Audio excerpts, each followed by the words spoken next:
Hey, yo, my man, hit that for me again, bro.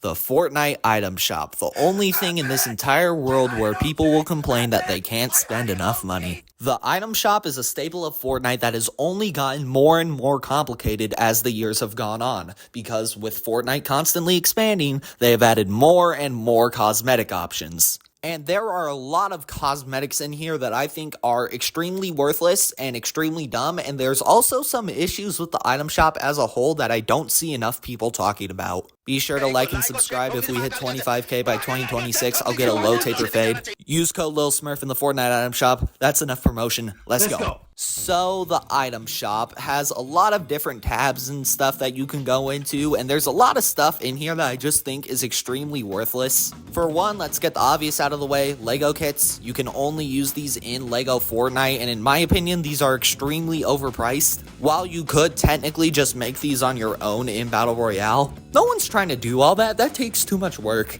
So how do you profit off of these people's laziness? By selling pre-built sets in the item shop. Wait, what?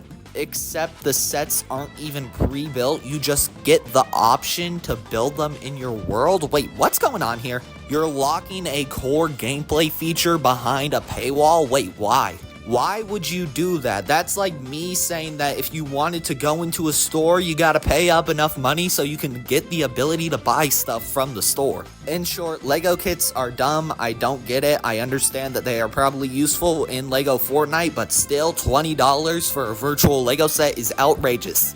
Spend $100 on a real life one like me. I'm financially responsible, guys. Next, let's talk about instruments. Now, I already had this whole segment said already, but it was recently revealed that you can now equip them as pickaxes and backblings, so it low-key justifies their price. But it's still annoying. When you have a bundle from say chapter 2 or 3, it would cost 2,000 V-Bucks. You get a skin, a backbling, a pickaxe, a wrap, and maybe an emote thrown in there for a couple extra hundred. Nothing really that crazy, but now Epic's just throwing a bunch of random stuff into these bundles, but especially instruments. You'll have one genuinely amazing bundle with a great design skin and stuff that looks like it would cost around 2,000, but then they decide to throw in a drum set and a instrument in there, and they decide, oh yeah, this thing is worth 3,000 now. For the most part, Epic has stopped this practice and is starting to sell instruments separately, but still, they are still sometimes bundled in with stuff just to drive the price of the bundle up. And yes, while the bundle is still technically a deal, it's still dumb that they have to throw something extra in that realistically you're not going to use. But now that you can use them as pickaxes and backblings, it low-key justifies their price a little bit. I said a little bit. And next, we have jam tracks. Jam tracks are really, really, really dumb. Yes, I understand that you can use them in BR and creative maps and stuff, and you can mix and match them in jam stage and stuff, and that's really cool. However, why do I need to pay $5 to play Bad Romance by Lady Gaga as Peter Griffin? That's dumb. Now, you could just say, well, they have to pay for licensing rights and stuff, and I guess that's true, but games like Rock Band, songs were not this expensive. They were $2 max. And for something that is basically just restricted to one mode, and the fact that these jam tracks that you can use in BR are very bad. You have to have someone who has the exact same jam track as you if you want to make a somewhat melody, and if you want to actually use that jam track in full, everyone needs to get that jam track in that specific lobby so you can play Humble by Kendrick Lamar. I just think the whole jam track system is really dumb, and once again, they sometimes throw these into bundles just to up the price, and it's mainly for music icons, so I get it, but still, I don't want a jam track. Moving on from the actual live metaverse modes, let's go to rocket racing with cars.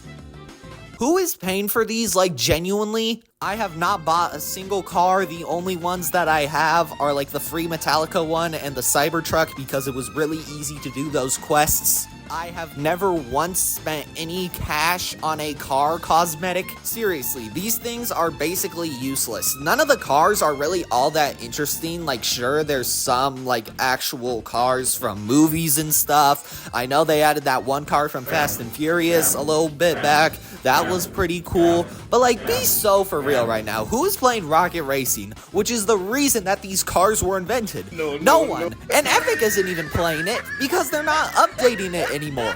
Now, thankfully, Fortnite isn't throwing these things in random bundles to try to up the price, but still, these things go for like $20. That's ridiculous. But you know what's even more ridiculous? Kicks. When Kicks first got leaked, I thought that, oh, these would be some nice little cosmetic features, they would be pretty cool, and they're going to be amazing and all of that. But here are some things I didn't realize. One, these cost 1,000 V-Bucks. 1,000! The cheapest ones are 600. You could get a jam track, and at least the jam track would be a little bit more useful. Maybe I could justify this kind of price if you could, actually see the cosmetic you're using, but no, you can barely see them unless you slide, or jump, or do something else. You are rarely gonna be able to see these. Not to mention the fact that I thought this would lead to a bunch of different shoe collaborations that they could do. I could imagine like some heels, some Crocs, some slick Adidas. No, it's just all Nike recolors. We legit only get like some animal slipper shoes based on like Meowscles or whatever, or Nike recolor. Those are the two types of shoes that you can get. Kicks are so stupid, man. I do not see the point in why anyone would buy these, because people would like to say, oh, I buy backblings or pickaxes for the combos, which is valid. However, how can you say that this is for a combo when you can't even see it most of the time? The only world where I could see this being useful is like if there was a sports mode or something where like you're playing basketball and like you can see your shoes, like it's a 2K style game, then I could maybe understand it. But like, no, it's just you're wearing shoes in Fortnite, whoop-de-doo. Once again, I wouldn't be as mad if it wasn't for the price. Like 1,000 V-Bucks is absurd. But you know what else is absurd? The skins that they're adding, and I'm not talking the quality of the skins. That has only gotten better as the years go on. I'm not complaining about that. What I am complaining about is selling two separate skins that should have been edit styles. You might be wondering what I'm talking about. Well, let's take a look at Eminem, Marshall Mathers. Look at, why does he need 4 skins? I don't care if it's based on his different eras. Slim Shady, Rap Boy could have been merged into one skin, and Marshall Mathers and Rap Boy Reloaded could have been merged into one skin. Rap Boy Reloaded should have just been an edit style. But Fortnite tweaks them up just enough so they can look enough like a different skin so they could sell it as a separate skin. And I understand that the Rap Boy Reloaded skin came like nearly a year after Eminem, but still, it's not like Fortnite just doesn't do edit styles anymore. Like, let's look at Mariah Carey, for example. Look at this. Why does she need 2 skins? It's just like 2 different outfits. You know what different outfits are for? Edit styles! I mean, seriously, why does Shaq need 2 skins? What do you mean there's 3? The Fortnite item shop as a whole is really making me mad right now because I have a lot of V-Bucks that I want to give Tim Sweeney, but he's not letting me. He's not giving me enough reasons to spend my money on his game. Yeah, that's all I really wanted to say in this video. This is all for entertainment purposes. I don't really have a problem with like most of these issues. I just find them extremely infuriating at times. Subscribe if you want to see me get a low taper fade. Remember that you should use code Lil Smurf because, we got bills to pay, we got a family to feed, keep your money up, not your funny up. Yeah, that's really all I wanted to say. With that being said, I'll catch you guys in the next one. Peace out.